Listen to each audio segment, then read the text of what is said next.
দুশ্মনকে সাজা দেওয়ার জন্য টানা 7 দিন একটি আমল করুন। দুশ্মন বিপদে পড়ে যাবে, দুশ্মন আপনাকে কোনো ক্ষতি করতে পারবে না। আমাদের আশেপাশে অনেক দুশ্মন এমন আছে যারা আমাদেরকে ক্ষতি করার চেষ্টা করে। মনে রাখবেন, আপনি যত ভালো হবেন আপনার দুশ্মন তত বেশি হবে। নবীজি সাল্লাল্লাহু আলাইহি ওয়াসাল্লামের মতো এত শ্রেষ্ঠ মহামানব পৃথিবীতে আর কোনোদিন আসেও নাই, আসবেও না। তিনি এত ভালো নবী ছিলেন, তারপরও তার দুশ্মন ছিল। আবু জাহেল, উতবা, শাইবা মিলে নবীজি সাল্লাল্লাহু আলাইহি সাল্লামকে দুনিয়া থেকে বিদায় করার জন্য কত ধরনের ষড়যন্ত্র করেছে।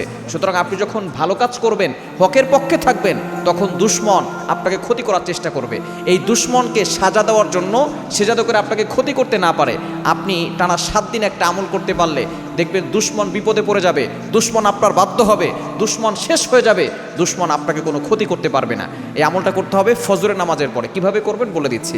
ফজরের নামাজের পরে আল্লাহর গুণবাচক একটি নাম আল মুনতাকিমু, এই নামটা আপনি ফজরের নামাজের পরে আপনি ওইভাবে বসেই কিবলার দিকে মুখ করে আপনি আত্তাহিয়াতুস সূরাতে বসে 3 বার ইস্তেগফার পড়বেন, এরপরে 3 বার দুরূদ শরীফ পড়বেন, এরপরে আপনি ইয়া মুনতাকিমু, ইয়া মুনতাকিমু, এর অর্থ হচ্ছে হে প্রতিশোধ গ্রহণকারী।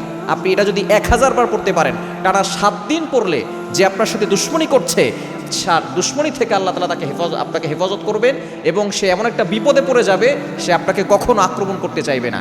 আপনি ইয়াকিনের সাথে আমল করবেন, দেখবেন আল্লাহর নামের পাওয়ার এতটা বেশি আপনি নিজে উপলব্ধি করতে পারবেন। কারণ আল্লাহ তাআলা নিজে বলে দিয়েছেন 9 নম্বর পারা 13 নম্বর পৃষ্ঠা 4 নম্বর লাইন সূরা আরাফের 180 নম্বর আয়াতে আল্লাহ বলছেন, ওয়ালিল্লাহিল আসমাউল হুসনা ফাদউহু বিহা।